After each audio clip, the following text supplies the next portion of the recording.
diagnóstico de embarazo y vamos a entrar un poco a valoración obstétrica, ¿ya? Semiología obstétrica de la embarazada.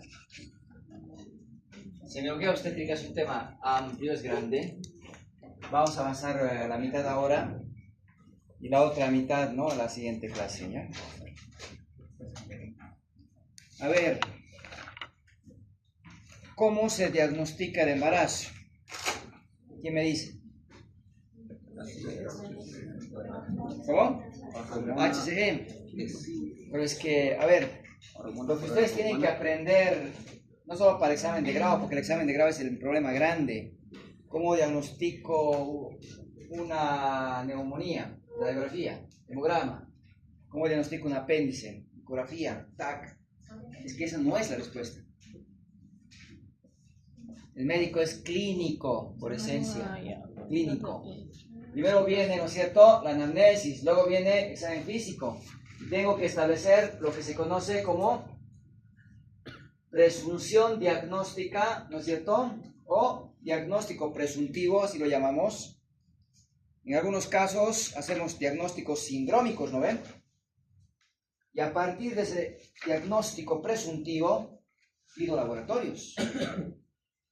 Entonces, ¿cómo se diagnostica el embarazo?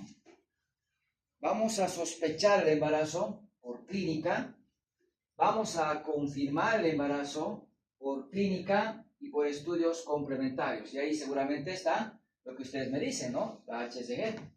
O bien la ecografía también, ¿no? Sí, claro. Entonces no se olviden, siempre vayan a la clínica, ante todo, ¿ya? Primero la clínica. Entonces, tenemos que tomar en cuenta algunas recomendaciones. Primero, toda mujer en edad fértil es embarazo hasta demostrar lo contrario. Eso es en el hospital. Hemos tenido casos, y no es mentira, donde todas las veces repetimos al residente, al interno esto, ¿no? Y nos confiamos a veces en ellos. Ha habido pacientes que llegaron a la emergencia, ¿no?, por un absceso de Bartolino. Y lo que nos preocupa es drenar, ¿no es cierto?, el absceso. Le hacemos los laboratorios de historia, le decimos, ¿le has pedido la prueba de embarazo? Sí. No esperan a que salga el resultado y la meten a dilatantes. En dilatantes esperan resultados de laboratorios y resulta que está embarazada. Dice, ¿y ahora? Embarazo. Le piden ecografías, un embarazo de 6 semanas, 5 semanas, embarazo pequeño. ¿Y ahora? Anestesia a la paciente con un embarazo tan pequeño. Un procedimiento que les pone a riesgo al bebé, como que es la marsupialización bajo sedación o anestesia general de corta duración. Y ahí se plantean, ¿por qué no le diagnosticaron el embarazo fuera? Le pidieron prueba de embarazo, pero ¿por qué no esperaron el resultado? Y ahí va el tema. Hay pacientes, ¿no es cierto?, que pueden tener diversas patologías, pero también puede coexistir un embarazo. Hay pacientes que nos dan sorpresas, que estaban embarazadas cuando no se creía, ¿no?, en el embarazo. No se olviden, toda mujer que ingrese al servicio de cirugía, medicina interna o cualquier servicio que esté en edad fértil, piensen en embarazo. Primero, descarte. Yo no puedo indicar antibióticos. En el primer trimestre hay riesgo. Esa paciente del absceso de Bartolino que les digo, revisan su historia y había recibido, no hace unas 2 semanas, ciprofloxacina. Y la ciprofloxacina es una quinolona que se asocia al riesgo. No es que provoque malformaciones en todos los embarazos, pero es riesgo, ¿no? Y ahí va, si le pasa ese embarazo, y ahora con la IA, las pacientes están muy bien informadas porque meten los datos y tienen mucha información, que no les llega bien. Y dice, la ciprofloxacina provoca malformaciones, por eso perdí a mi bebé. Y empiezan los problemas legales para el médico. ¿Por qué le ha dado ciprofloxacina? ¿Por qué no ha descartado embarazo? Y a lo mejor la pérdida o el aborto no ha tenido nada que ver con la ciprofloxacina. Pero es un riesgo, ¿no? Entonces tengan mucho cuidado con esto, ¿ya? Recomendación ahora, y espero que en el internado recuerden, y el resto, ¿no? No dan ningún antimicrobiano sin antes descartar un embarazo. Otro, más aún si la paciente ha iniciado actividad sexual. Más aún. Y eso hay que tener mucho cuidado. A veces de rutina, ¿no? La paciente viene, doctor, estoy con flujo abundante. Agarra, camilla, posición de litotomía, espéculo. La paciente da un grito y le dice, ¿por qué le está doliendo tanto, no es cierto? ¿Tuvo relaciones sexuales? No. Y el espéculo ya está dentro, ¿no es cierto? Y el desgarro que podemos provocar a nivel del himen, ha habido casos en los cuales, claro, el himen es complaciente, no se desgarra. Pues si se desgarra, ¿cómo justifico esa lesión? Y ahí va, ¿por qué no le preguntaste ya a esa paciente si inició o no inició actividad sexual? Es que tiene 32 años, pues no tiene nada que ver. Tengan mucho cuidado con los pacientes. Y les digo esto porque realmente este problema estamos viviendo porque todo se mecaniza, se vuelve rutina. Y como se vuelve rutina, llega una embarazada, hay que medir altura uterina, hay que sentir al bebé, hay que escuchar corazón, y nos olvidamos que esa paciente tiene pulmón, tiene corazón, y lo van a ver. No ocultamos pulmones a las embarazadas, no ocultamos corazón, porque pensamos que no va a haber problemas, que ha venido por su embarazo. Y tenemos muchos problemas de asma, de neumonías, de enfermedades, ¿no es cierto?, digestivas que no se diagnostican en su momento. Tengan mucho cuidado con eso. Ahora, más aún si la paciente me dice que tiene falla menstrual o retraso menstrual, ¿no es cierto? Tengo que seguir sospechando con más razón en el embarazo. Por tanto, estos antecedentes los tenemos que tomar siempre en cuenta a la hora, ¿no es cierto?, de pensar si la paciente está o no está embarazada. El embarazo, ¿no?, nos va a durar variablemente en promedio las 40 semanas, ¿ya? De tal manera que al principio es muy difícil asegurar un embarazo, ¿ya?, de manera inequívoca con la clínica. Y tenemos que recurrir a lo que conocemos: signos de presunción, signos de probabilidad, y después puedo pensar en signos de certeza, ¿ya? Entonces no es fácil diagnosticar al principio el embarazo por clínica. Por eso es que la mayoría recurre a la HCG. Más fácil, ¿lo ve? Ya a la semana me puede dar resultado positivo en un embarazo. 7 a 10 días ya me da resultado positivo. Más fácil, más rápido. Pero pensemos siempre que va a haber clínica que me puede orientar hacia un embarazo. Por tanto, si yo divido el embarazo en dos mitades, antes de las 20 semanas y después de las 20 semanas, pensemos que en la primera mitad del embarazo es más difícil diagnosticar por clínica. En la segunda mitad es más fácil. ¿Por qué? Porque el bebé está grande, porque lo puedo ya palpar, ¿no es cierto?, porque ya puedo sentir al bebé, porque ya puedo escuchar su corazón, porque ya puedo, ¿no es cierto?, sentir lo que patea. Entonces es mucho más fácil, ¿no es cierto?, después de las 20 semanas, y ahí, sobre todo, hacemos el diagnóstico en base a los signos que están originándose, porque el feto es grande, porque el feto se lo siente. Pero en la primera mitad del embarazo, ¿de qué me voy a valer? Síntomas y signos que va a presentar la madre por los cambios, ¿no es cierto?, sistémicos, por los cambios generales que lleva el embarazo, ¿ya? Por tanto, no se olviden, hay signos de presunción, probabilidad y certeza. Eso es lo que tienen que aprender. ¿Cuáles son de presunción? ¿Cuáles son de probabilidad? Y cuáles ya, ¿no es cierto?, me aseguran de que hay un embarazo. En la primera mitad del embarazo hablamos de presunción y probabilidad. En la segunda mitad ya hablamos de certeza, ¿no es cierto?, certeza. Clínicamente hablando, ¿ya? Clínicamente hablando. Ahora, la presunción. ¿Cuándo vamos a encontrar la presunción? Sobre todo se debe a los cambios sistémicos, a los cambios generales que tiene ya la paciente producto del embarazo. Cuando hablamos de probabilidad, son los signos y síntomas producto del crecimiento del útero, ¿no es cierto?, por el desarrollo del bebé.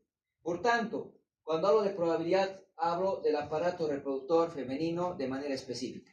Útero y mamas. Ahí están los cambios, ¿ya? Ahí están los cambios. Presunción, sistémico. Una embarazada puede tener náuseas. Eso no me da la probabilidad ni la certeza que sea un embarazo, pero sí me plantea que pueda ser presunción. Si una paciente empieza a tener, ¿no es cierto?, deseos de ingerir alimentos que no son habituales, los antojos, puede ser presunción. La paciente cambia de carácter. Está alegre, se pone triste, se pone melancólica, fluctúa mucho su estado anímico. Eso no me asegura embarazo. Entonces, las hormonas tienen muchos cambios. Y ahí empiezan, ¿no es cierto?, a ver lo que llamamos signos de presunción, ¿ya? Por tanto, esos tres grupos son los que vamos a abordar. Signos de presunción. Entonces, estos corresponden a cambios sistémicos, cambios generales, ¿no es cierto? Cambios en los diferentes aparatos y sistemas en la mujer, producto del embarazo. Ahí lo más común, vamos a identificar las náuseas y los vómitos. Es muy común que la paciente tenga náuseas y vómitos, sobre todo por el aumento de hormonas. ¿Cuál de las hormonas es la que más provoca las náuseas y vómitos? La HCG, la hormona gonadotrofina coriónica humana, ¿ya? Esa es la que provoca más vómitos. Pero no es la única que se eleva. Vamos a ver que se eleva la progesterona, se eleva el estrógeno, ¿no es cierto? Entonces, principalmente, pero la HCG es la que tiene ese efecto de provocar los vómitos en la embarazada. Y es más, ¿dónde se produce la HCG? ¿Quién produce la HCG? ¿Quién? El trofoblasto. En embriología nos han enseñado, cuando hay el blastocisto, ¿no ve? Hay un grupo de células embrioblasto que forma el embrión, y hay otro grupo de células, el trofoblasto, que va a formar la placenta. Y este trofoblasto se divide en dos grupos, ¿no ve? Citotrofoblasto y el sincicio trofoblasto, ¿no ve? Se van a acordar que el sincicio es el que produce las hormonas. Por tanto, ¿quién produce el HCG? El sincicio trofoblasto. Si no me acuerdo, el trofoblasto, ¿no ve? Bueno, entonces la placenta es la que va a producir.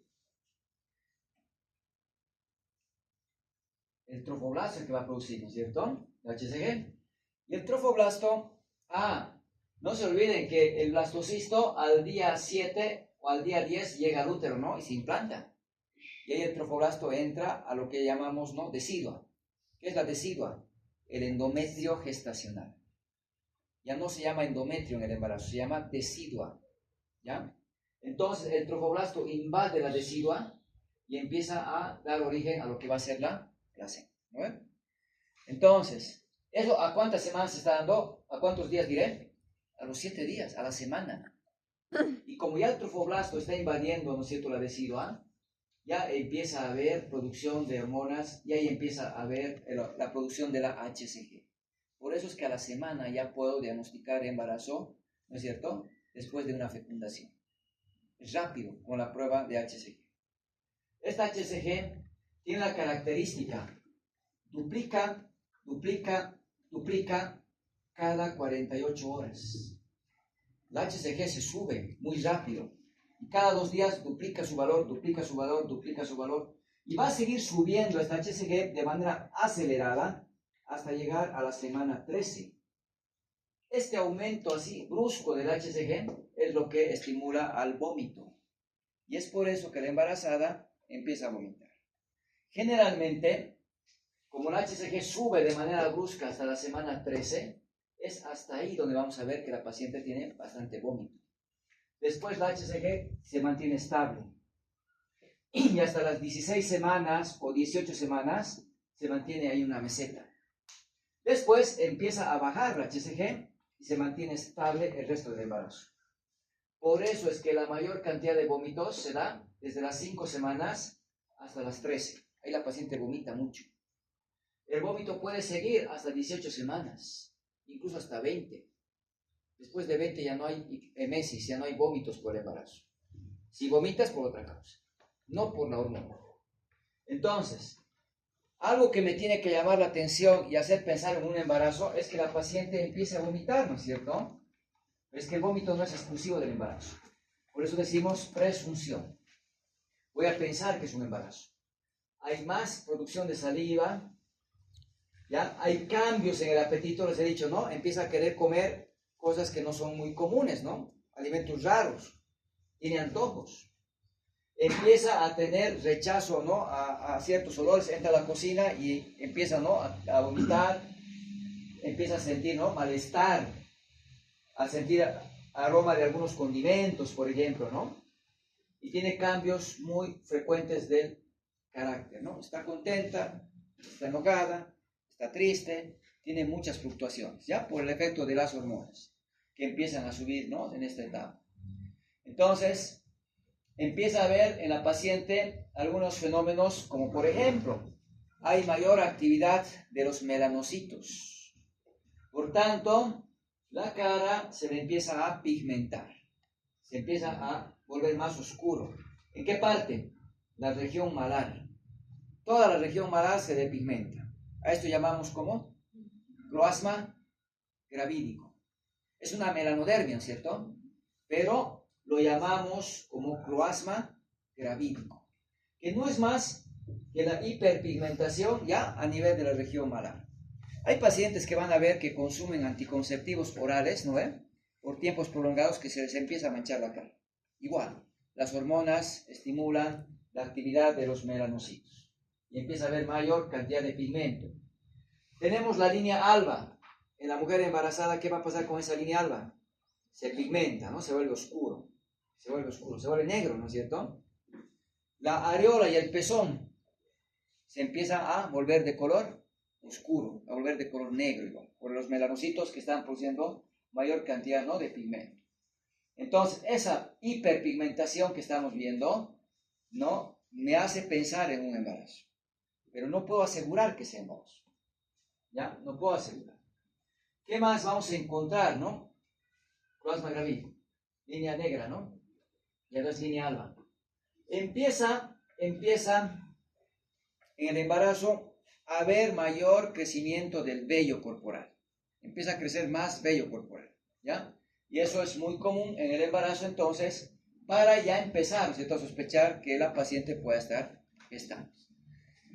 Palpitaciones, mareos, a veces la paciente se desmaya incluso, ¿no? Tiene síncope. Son fenómenos que también podríamos encontrar y que me hacen sospechar, ¿no?, en embarazo.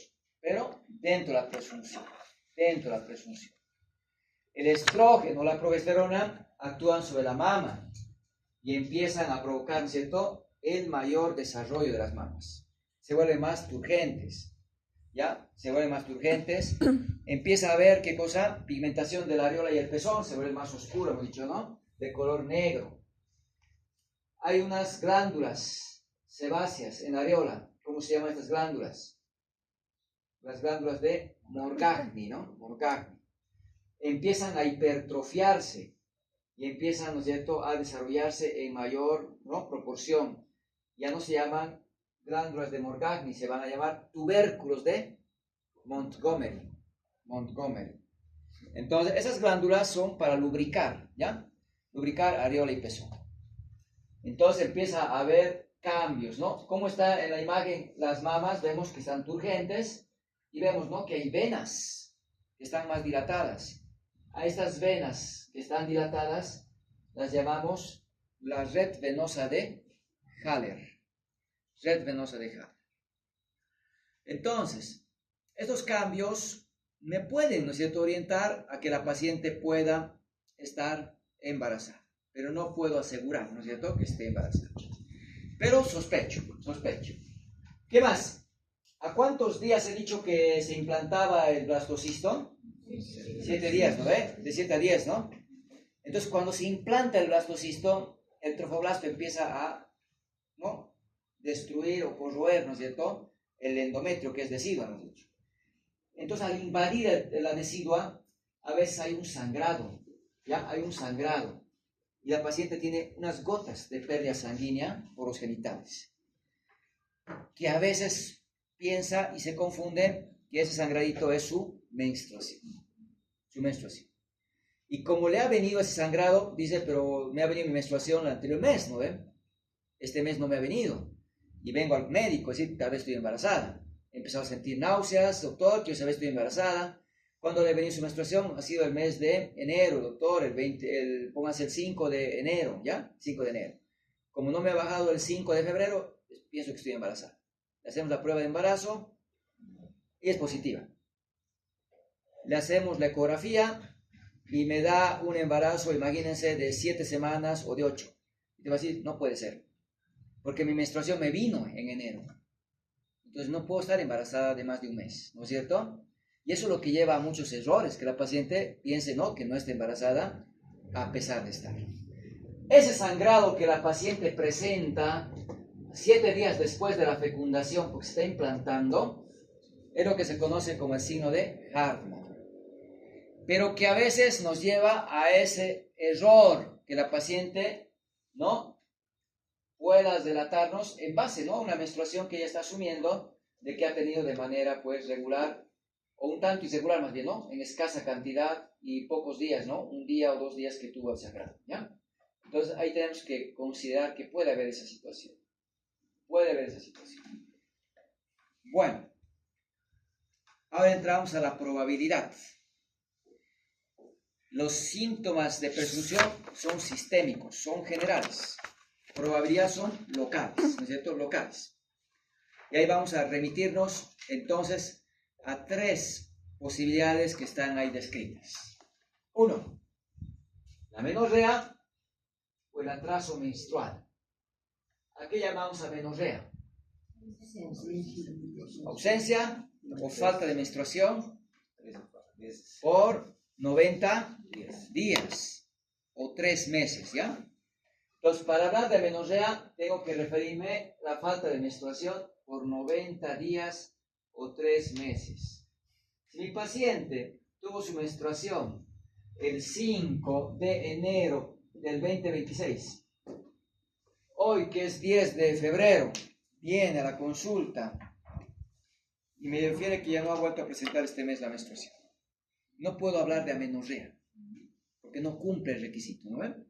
Entonces, ¿de qué hablamos? De retraso menstrual. ¿No? Retraso menstrual. Pero van a ver que muy comúnmente decimos, no, la paciente está con amenorrea, ¿no? Parece que está embarazada. Pero la amenorrea hay que manejarla entonces en función del tiempo, ¿ya? 3 meses o 90 días.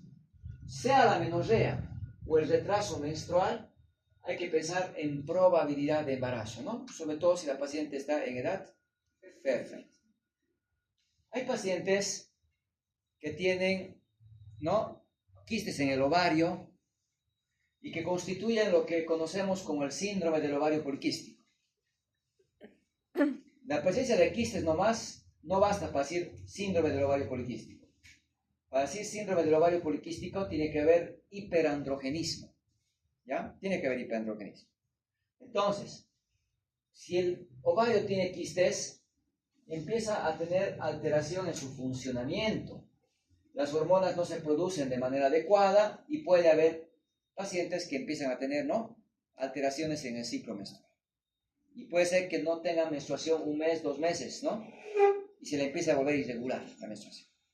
Por eso es que la falta de menstruación no me asegura que sea embarazo. No me asegura. Pero sí la tengo que pensar, ¿ya? Sí tengo que tener que presente un signo de probabilidad. Puede haber causas de amenorrea fisiológica, como ser, por ejemplo, la provocada por la lactancia, ¿no es? En la lactancia materna vamos a encontrar que la prolactina, ¿no es cierto?, empieza a alcanzar niveles altos, pero empieza a haber disminución o supresión de la producción, ¿no?, de las hormonas del estrógeno y la progesterona. Empieza a haber disminución de la luteinizante, la folículo estimulante, ¿no? Lo que hace que no haya menstruación, porque entra un ciclo gravídico, donde ya no hay ovulación, mientras la paciente esté dando de lactar de manera exclusiva, de manera regular, de manera seguida. Por tanto, la lactancia lleva a una amenorrea que es fisiológica. Llega a los 50 años, la paciente entra en menopausia, deja de producir estrógeno, lo propio, ¿no es cierto?, va a empezar a tener ya la alteración, la menstruación, y entra igualmente en amenorrea, ¿no?, en lo que conocemos, en lo que es la menopausia. Pero también puede haber causas patológicas, pacientes con desnutrición, pacientes con enfermedades crónicas, graves, pacientes que tienen el síndrome de ovario poliquístico, claro que pueden entrar, ¿no es cierto?, a incluso cuadros de amenorrea. La actividad física, las atletas bloquean al eje hipotálamo, hipófisis, ovario, entran en amenorrea. El estrés bloquea al eje hipófisis, hipotálamo, ¿no es cierto? Hipotálamo, hipófisis, ovario. Por tanto, también entran en amenorrea. Hay jóvenes que en épocas de examen, por estrés que tienen, entran en amenorrea y acuden a la consulta. Hay muchas causas para que no haya menstruación. Por eso es que no podemos asegurar que sea embarazo, pero sí la vamos, ¿no es cierto?, sospechando, ¿ya? Sí la vamos sospechando. Signos vulvovaginales. Aquí yo veo un examen especular donde veo el cervix. ¿Qué forma tiene este cervix, este cuello uterino? Cilíndrica. La forma de un cilindro. ¿De qué color es? Rosado pálido, ¿no es cierto? Rosado pálido. Aquí veo el orificio cervical externo, ¿no? El orificio externo. Este cuello, que es lo mismo, cilindro, ahí está el orificio cervical externo, ¿tiene el mismo color que este? ¿Qué color tiene? Violáceo, ¿no? Medio morado, ¿no? Violáceo. Entonces, eso es por la congestión que está teniendo este cuello, ¿ya?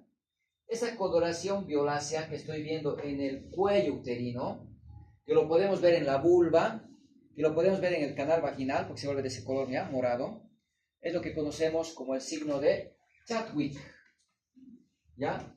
Chadwick.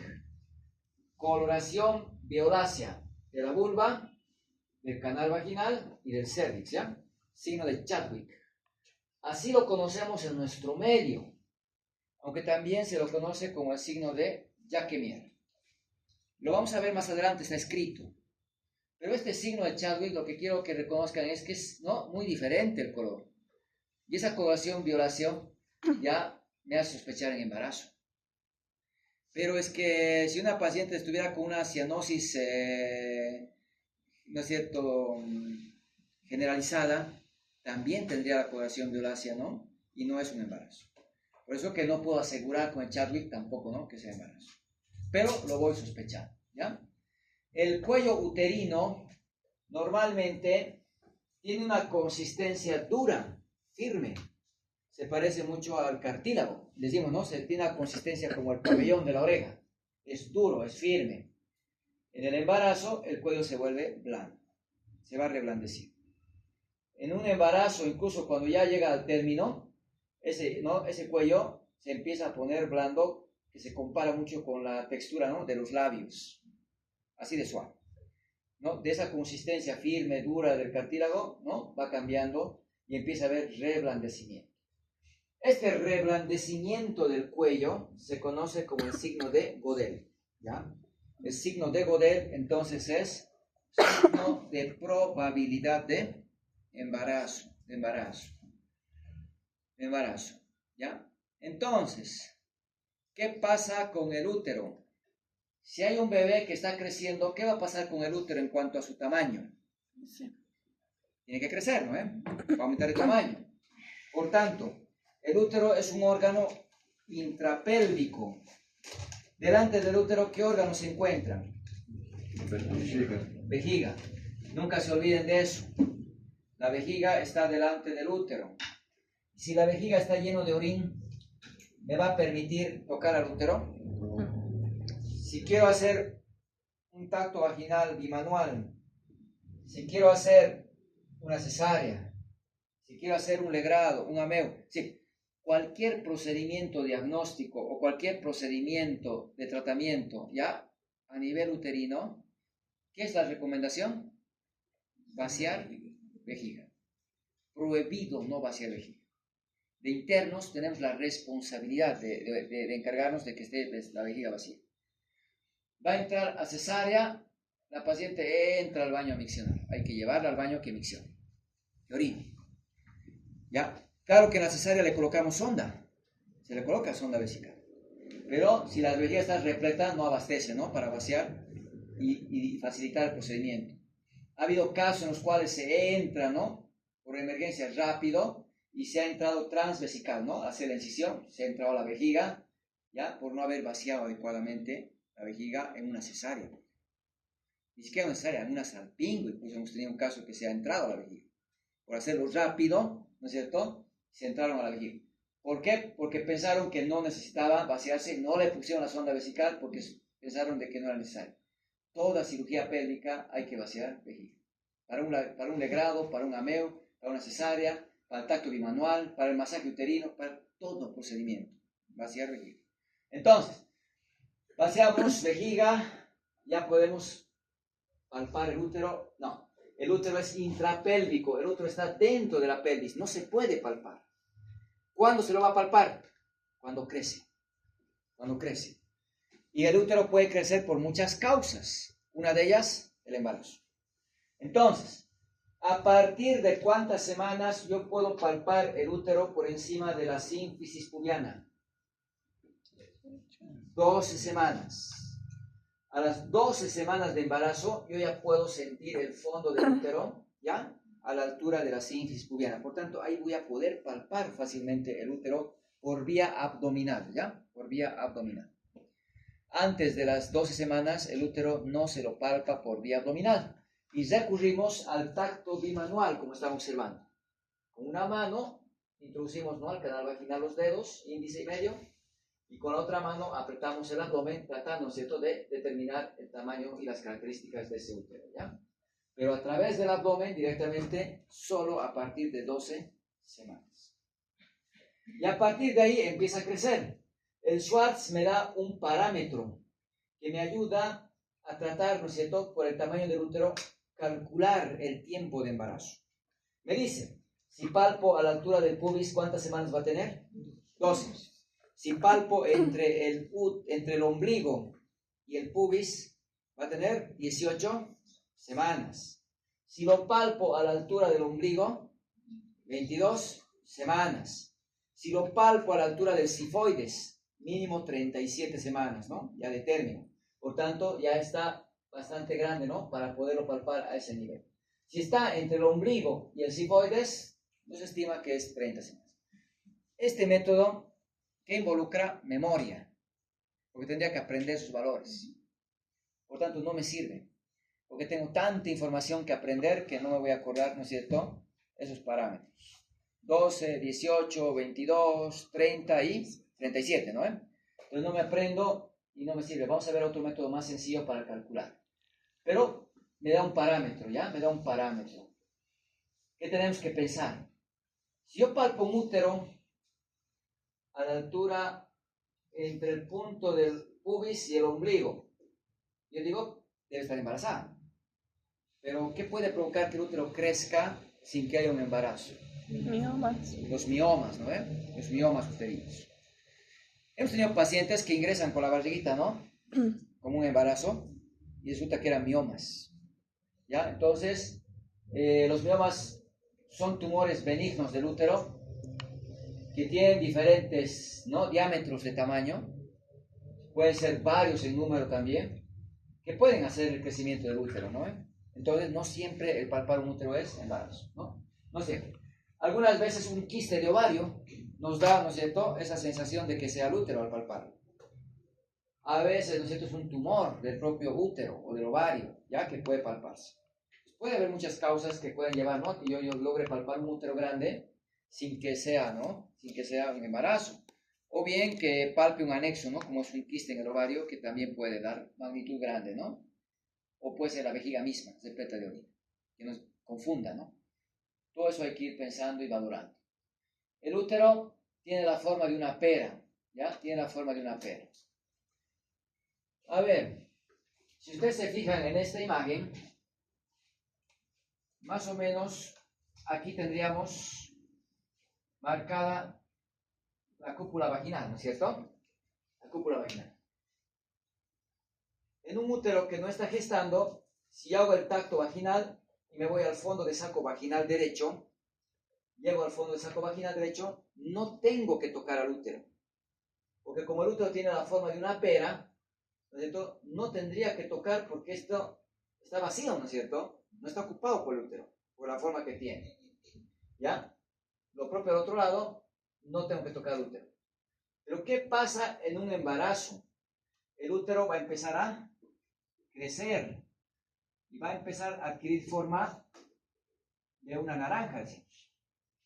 y luego va a adquirir tamaño de una toronja y va creciendo, ¿no es cierto? Pero su forma de pera se va cambiando a más esférica, ¿no? Más redondo. De tal manera que cuando crece el útero también cambia de forma, se vuelve más esférica, y cuando hago el tacto vaginal voy a tocar al útero. Los fondos de saco vaginales que estaban libres ahora van a estar ocupados. A eso se llama signo de noble budín. ¿Qué es el signo del noble budín entonces? Aquí está. Es la palpación, ¿no es cierto?, a nivel de los fondos de saco vaginales laterales, y estos van a estar ocupados. ¿Ocupados por quién? Por el útero, porque está cambiando de forma, porque está creciendo, ¿no ven? Entonces ahí yo pienso que hay un embarazo. La arteria uterina llega al útero a nivel del istmo. El útero tiene partes: cervix, istmo, cuerpo, su fondo. Ahí está la arteria uterina. Y de ahí se divide en la uterina propiamente dicha y la cérvico-vaginal. En el embarazo, esta arteria uterina aumenta de diámetro, aumenta de calibre, porque tiene que garantizar un buen aporte de sangre para que se desarrolle el embarazo. Entonces, es una arteria que aumentó de diámetro. Ya van a ver en una cesárea que alguna vez se desgarra la uterina, la magnitud de hemorragia que provoca. Es un vaso de gran calibre. Entonces, ese vaso que ha aumentado de diámetro, cuando yo hago el tacto, no solamente siento que está ocupado el fondo de saco, podría llegar a sentir ¿qué cosa? Pulsación. Pulsación. Si siento pulsación, pienso que es por el útero que ha crecido y ha agarrado esa forma y me ha empujado la uterina a ese nivel, ¿no es cierto? Y por el aumento de su calibre que ha provocado el embarazo, y sospecho en embarazo, ¿ya? Ese signo es el signo de Osiander. Osiander. Entonces está atrás, hay un resumen de los signos, van a buscar ya Osiander. Entonces, ¿qué es el Osiander? La palpación de pulsación, ¿no es cierto?, a nivel del fondo de saco vaginal lateral, ¿ya? Bueno, esto es lo que normalmente tendríamos que encontrar, ¿no es cierto?, que el útero se vuelva esférico, en lo que es el noble budín, y me ayuda también a entender el Osiander, ¿no ven? ¿Qué pasa si el embarazo se implanta donde hay un cuerno del útero, donde está un cuerno uterino, hacia la periferia, hacia arriba, y se implanta aquí? El embarazo va a empezar a crecer a ese nivel. Y si el embarazo crece a ese nivel, el útero tiene asimetría, ¿no es cierto? Asimetría. No está creciendo redondo, como hemos visto hace rato. El útero crece asimétrico. A eso se llama signo de Piscasen. Eso pasa cuando el embarazo se implanta en uno de los cuernos uterinos. ¿Dónde están los cuernos? Donde las trompas se implantan en el útero. ¿Ya? Hay dos cuernos uterinos, lado derecho y izquierdo, ¿no ven? Puede implantarse en uno de esos cuernos y empieza a crecer el útero a ese nivel, ¿no es? ¿Ya? Y ahí encontramos el signo de Piscasen. Va a seguir creciendo el útero y recién va a empezar a adquirir esa forma, ¿no?, redonda, pero al principio puede ser que haya esa palpación asimétrica, ¿ya? Asimétrica. Y es lo que se conoce como el signo de Piscasen. Aquí vemos el signo del noble budín, cómo se está tocando, ¿no? El fondo de saco vaginal ocupado por el útero, ¿ya? De tal manera de que se puede sentir, ¿no?, que hay algo que está ocupando espacio. ¿Cómo se llamaba el reblandecimiento del cervix? Signo de Godel, ¿no? Signo de Godel. ¿Cómo se llamaba la coloración violácea de la vagina y el cervix y la vulva? Chadwick, ¿no? Chadwick. ¿Ya? Ahora, estas maniobras son clásicas de la semiología obstétrica, pero que ya no las realizamos. Primero porque son dolorosas y son difíciles de realizar. Considerando de que hablar del signo de Hegar no es en realidad un signo, son maniobras. El Hegar 1 y el Hegar 2, ¿ya?, están descritas como maniobras que realizábamos tratando, ¿no es cierto?, de detectar un embarazo de manera temprana. Pero ¿qué es lo que buscamos en esta exploración? El útero tiene partes, hemos dicho, ¿no? El cuerpo y el fondo. Tiene el cérvix. Y lo que está ahí en medio, ¿qué era? El istmo. Este istmo se va a hacer delgado. Se va a hacer cada vez más delgado. De tal manera que en el embarazo, este istmo se va a volver tan delgado y lo vamos a llamar segmento uterino inferior. Ya no se llama istmo en el embarazo, se va a llamar segmento uterino.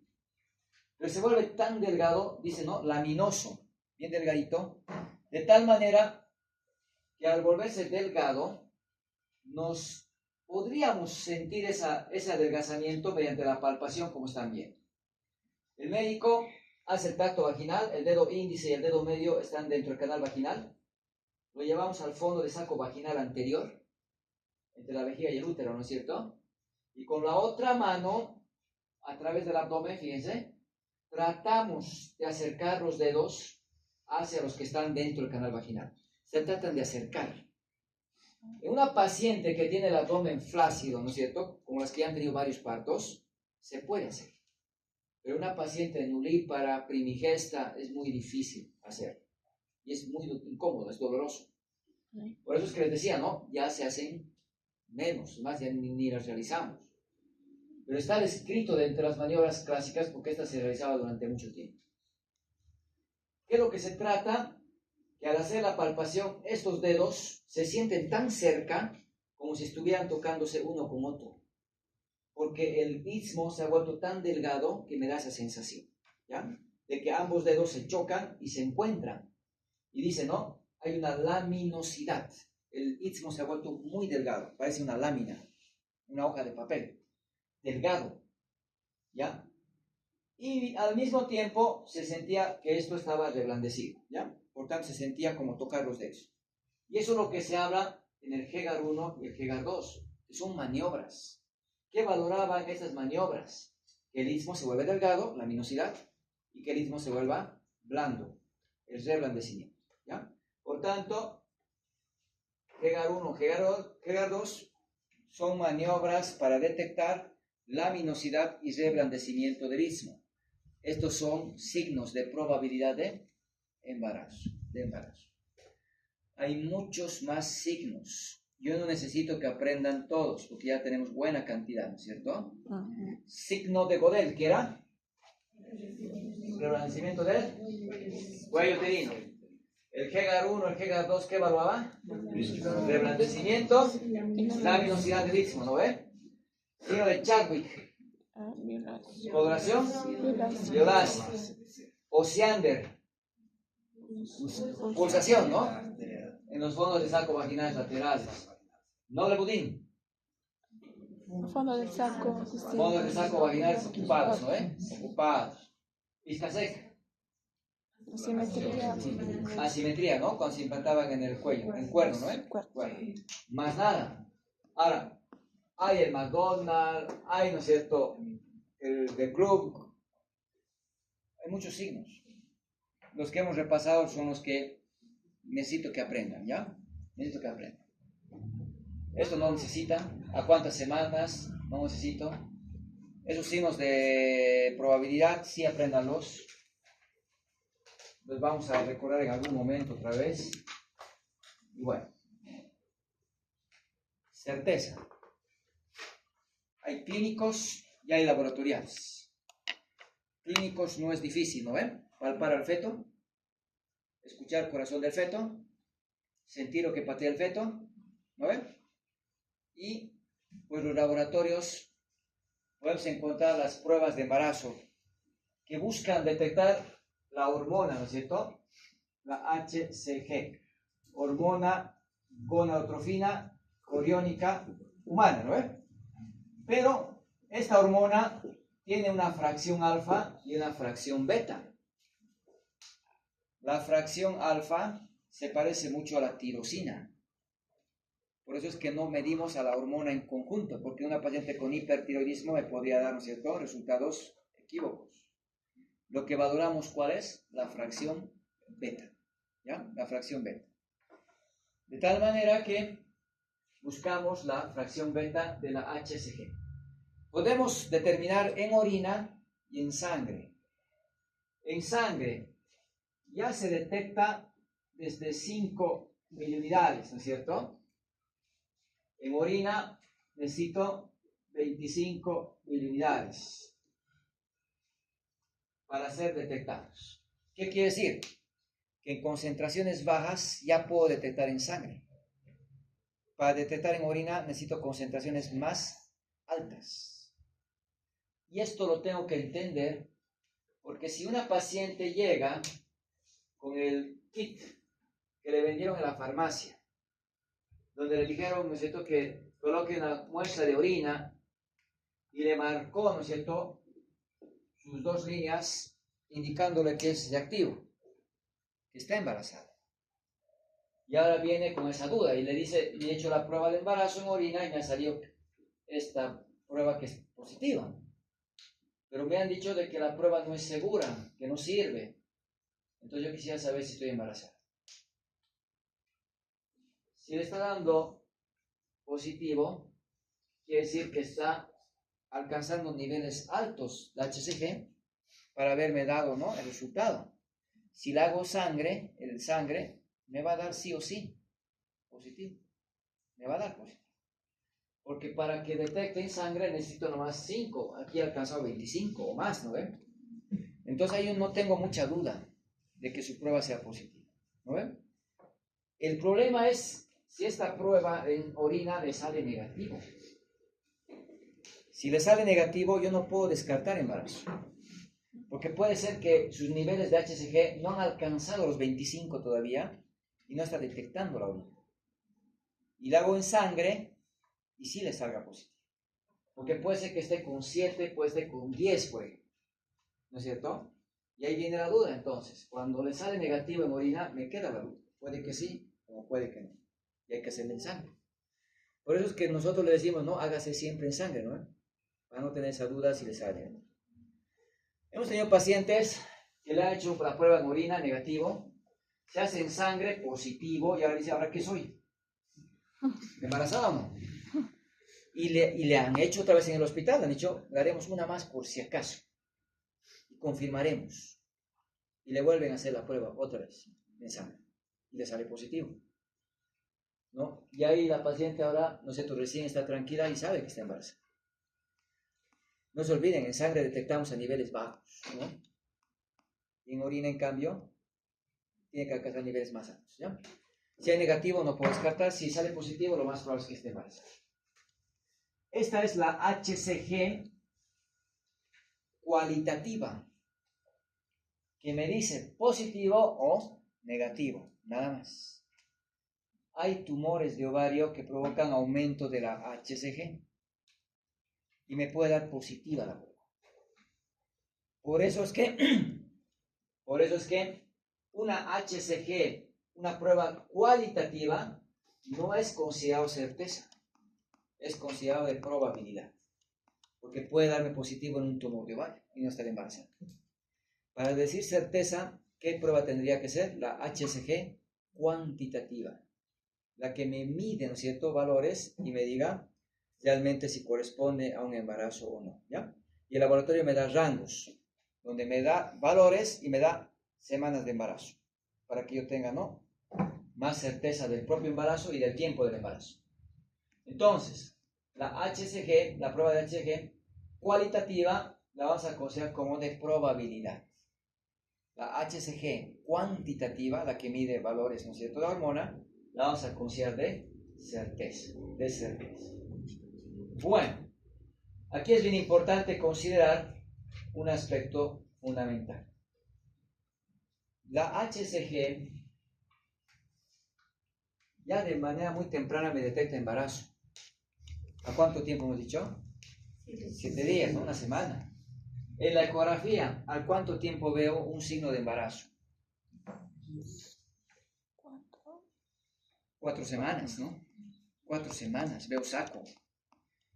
Entonces, si yo le hago la ecografía, miren, encuentro un útero ligeramente aumentado de tamaño, observo, ¿cierto?, un engrosamiento del endometrio, observo una imagen anecoica, ¿no?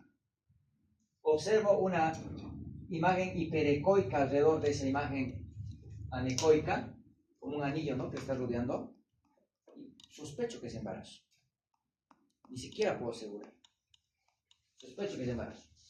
Porque estoy encontrando aparentemente, ¿qué cosa? Un saco, ¿no? Aparentemente un saco. Es que muchas veces no es un saco, a veces es sangre. Entonces ahí va. La embarazada, la paciente, la familia, le tiene fe ciega a la ecografía. Sobre todo. Y te va a decir, ¿por qué no me hace una ecografía mejor? Más seguro. Que si tiene una semana no voy a ver nada. 2 semanas no voy a ver nada. 3 semanas no voy a ver nada. El ecografista va a decir, ecografía ginecológica normal. Y está embarazada. Por eso es que la prueba de embarazo, ¿no es cierto?, me ayuda a optimizar tiempos. ¿Ya? Aquí yo veo saco, miren la reacción residual, ¿no?, que me está rodeando. Y veo ya lo que parece ser un botón embrionario, ¿no?, una imagen hiperecóica. 5 semanas ya veo embrión. Aquí, si ustedes se fijan, embrión, saco, y veo aquí un anillo, ¿no ven? Saco viterino. El saco viterino ya se observa a las 5 a 6 semanas. 5 a 6 semanas. Latido cardíaco. ¿A cuántas semanas voy a ver? 6 semanas. Entonces los cambios son así. 4 semanas saco, 5 semanas embrión, 6 semanas latido cardíaco. Cuando hago ecografía transvaginal. Porque si hago ecografía transabdominal, se retrasa 1 semana. ¿A cuántas semanas tendría que ver saco? 5. ¿A cuántas semanas embrión?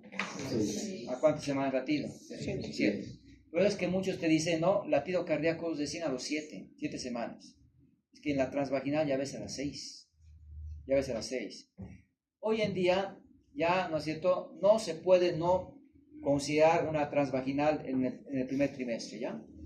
Sí o sí pedimos ecografía transvaginal en el primer trimestre. Porque me adelanta, me anticipa en 1 semana los hallazgos de imagen, ¿ya?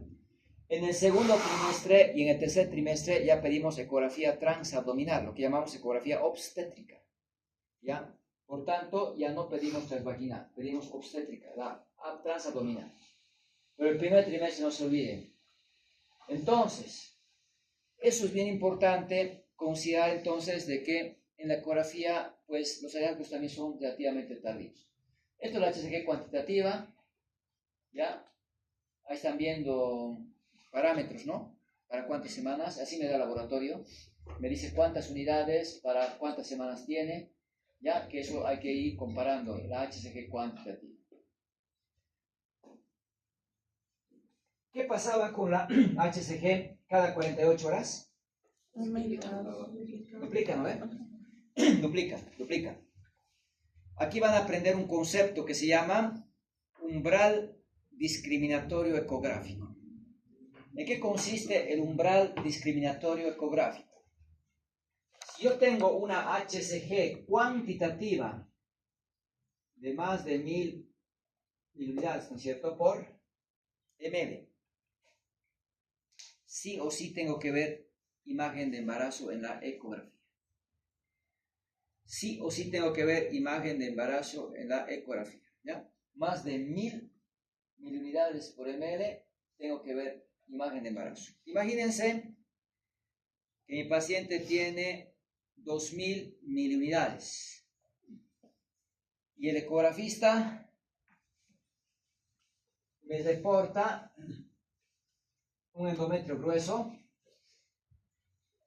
sin presencia de saco en el útero. ¿En qué voy a pensar? ¿Está embarazada o no? No. Tiene más de 1000 unidades. ¿Qué has hecho hace rato? Con 1000 unidades tengo que ver imagen de embarazo. Porque con más de 1000 unidades, sí o sí hay embarazo. Por eso es signo de certeza. Pero sí, es que razona. Si es menos de 1000 unidades, he dicho, puede ser que no sea embarazo, puede ser tumor de ovario y todo ello, ¿no? Hemos dicho. Con más de 1000 yo tengo que pensar que hay embarazo y tengo que ver signo de embarazo, tengo que ver saco. Si no veo saco en la ecografía, piensen, posibilidades, ¿qué puede provocar? Mal hecho. Estoy lleno de sangre. Tiene 2000 unidades, ¿está embarazada o no? Sí. Sí, está embarazada, pero no veo saco, porque el embarazo no está en el útero, el embarazo ectópico. Es que la medicina tiene que ser de mucho razonamiento. Es decir, si hay un embarazo y no está viendo el ecografista, señor, busque, porque hay un embarazo.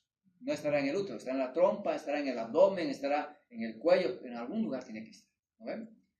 Ya. Entonces, eso es muy importante. La HCG nos ayuda mucho.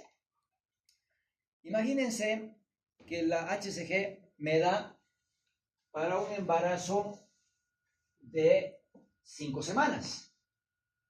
Le hago ecografía y veo el saco. A las 5 semanas, ¿qué tenía que ver? Saco y embrión. Y ahora estoy encontrando que la HCG me está diciendo ese embarazo es de 5 semanas, ¿no? Pero mi ecografía me dice no, su embarazo es de 4 semanas. Piensen que la ecografía 1 es un estudio operador dependiente. Si yo no soy un buen ecografista y agarro el ecógrafo, te voy a reportar cualquier cosa. ¿No? 1. Segundo, la ecografía es un estudio más que no es exacto. Tiene un margen de error de 1 semana. Si yo te estoy diciendo que tiene 4 semanas, puede que no tenga 4, puede que tenga 3, o puede que tenga 5. Tiene margen de error de 1 semana.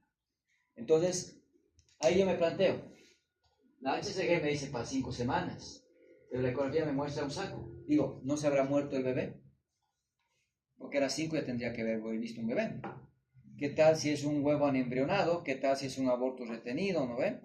Entonces, ¿ahí qué tengo que hacer? Repetir la HCG cuantitativa. ¿En cuánto tiempo? ¿Cada cuánto tiempo duplicaba? 48. A los 2 días HCG cuantitativa. Si la HCG cuantitativa me duplica, ¿qué quiere decir? Que el embarazo es viable. No haga nada, espere. ¿No es cierto? Ese bebé está bien. Eso es bien importante, ¿ya? Entonces, el estudio es para que ustedes lo puedan en algún momento interpretar. No apurarse. Pero si la HCG en lugar de duplicar me baja, ese embarazo no es viable, ¿no es cierto? Es un aborto retenido, es un huevo anembrionado, hay que analizarlo, ¿ya? Cuando tenemos la duda, me acuerdo de lo fisiológico y digo, la HCG tiene que duplicar. Y eso me dice que el embarazo es viable, ¿ya? Es viable. En el ectópico no duplica. En el retenido, en el aborto retenido no duplica. Probablemente estoy hablando de diagnósticos que no hemos llevado, ¿no? Puede confundirme un poco. Pero en el contexto, empiecen un poco, ¿no?, a interpretar, ¿ya? Resultados. Bueno, palpo al feto. Lo siento la cabeza, siento la espalda, siento, ¿no?, partes fetales, ya sé que hay bebé. Maniobras de Leopold, vamos a ver eso la siguiente clase, ya nos va a dar tiempo. A las 26 semanas yo puedo hacer maniobras de Leopold, ¿ya? Para sentir cómo está el feto. ¿Dónde está la cabeza? ¿Dónde está la espalda? 26 semanas, maniobras de Leopold. ¿A partir de cuántas semanas voy a sentir que el feto patea, que se mueve? Entre las 16 a 20 semanas. Entonces, si yo coloco mi mano en el abdomen, tiene 20 semanas, tengo que sentir que el feto patee, que el feto se mueva. A eso llamamos movimientos fetales activos. ¿Ya? Si no se está moviendo, uno piensa, o está dormido el bebé, ¿no es cierto? O está muerto. O se ha muerto en el útero. O es un embarazo más chiquito de lo que estoy pensando que es, ¿no es cierto? Porque no se olviden, 16 a 20 semanas el médico tiene que sentir que el bebé patea, que el feto se mueve. La paciente te va a decir que se mueve desde hace rato, ¿no? Desde hace tiempo ya. Puede ser que sea el bebé, puede ser que el peristaltismo ya sienta y lo confunda con el bebé, ¿no? Igual. Entonces, si yo siento que patea el bebé, movimientos activos, certeza, ¿no? Siento la cabeza, certeza. Y bueno, hay algunos signos. Desde la semana 14 se podría hacer un tacto vaginal, se empuja, se da la sensación que algo se mueve, ¿no es cierto? Porque está flotando en el líquido, signo de Pusos, ¿ya? Y puedo presumir que estamos frente, ¿no?, a un embarazo también con esta maniobra. Si escucho el corazón, sé que el bebé está vivo, por tanto, pensemos que hay un embarazo. A ver, este equipo lo van a conocer, ¿no? Todos los hospitales ya lo tienen. Lo llamamos Ecosón, ¿no es cierto? Ecosón. Es un estetoscopio con efecto Doppler, que si ustedes se acuerdan o lo han visto, no solamente marca números, ¿no ven? Sino que lo escuchan el latido. Y eso nos ayuda a que la paciente está tranquila porque escucha a su bebé, y a mí me permite, ¿no es cierto?, valorar la frecuencia cardíaca. ¿Ya? Antes nosotros teníamos estos cilindros, ¿ya?, de madera. Algunos hospitales tienen cilindros de aluminio todavía o de plástico en sus consultorios. Se llama el estetoscopio de Pinart, que sirve para escuchar el latido del corazón del bebé. Se escucha lejos, se escucha difícilmente, pero se escucha. ¿Ya? Ahora, el problema de este estetoscopio de Pinart es que recién voy a escuchar el corazón del bebé a las 20 semanas, un poco tardío. Con el Ecosón ya puedo escuchar, ¿no es cierto?, 10 semanas. ¿A cuántas semanas se hacía ya palpable el útero encima del pubis? 12 semanas, ¿no ven? Entonces, si yo coloco el Ecosón encima del pubis, ya tendría que escuchar entre las 10 a 12 semanas. Aunque el libro me diga 8 a 10 semanas, el Schwartz dice 8 a 10 semanas ya puedes escuchar. Muy difícil que escuchemos 8. Ya 10 a 12 ya escuchamos. Ya se puede escuchar. Entonces, el Ecosón me ayuda mucho, ¿ya? Me ayuda mucho. Me voy a quedar con las 10 semanas, ¿ya? 10 semanas ya puedo escuchar. De 10 a 12 ya puedo escuchar con el Ecosón. Con el ecógrafo, ¿a cuántas semanas veía el latido? 7 semanas. Muy bien, 7 semanas. No todos tenemos ecógrafo en el consultorio. Me llega una paciente, embarazo de 6 semanas. No tengo ecografista. ¿Cómo puedo saber que esté vivo? Difícil, ¿no? Difícil. No lo voy a escuchar con el Ecosón, no voy a escuchar con Pinart, ¿no es cierto? Entonces seguramente le interno pensando que está vivo, ¿no? Le tengo que pedir sí o sí ecografía. La ecografía me va a decir si está o no está, ¿no? Bueno, entonces, eso es lo más importante. Con eso tenemos, ¿no? Tenemos la posibilidad de hacer el diagnóstico de embarazo, ¿ya? Bueno, compañera Mecho habla muy rápido. Hemos tratado de hablar lento. No se vayan todavía. No se vayan todavía. Tenemos 20 minutos.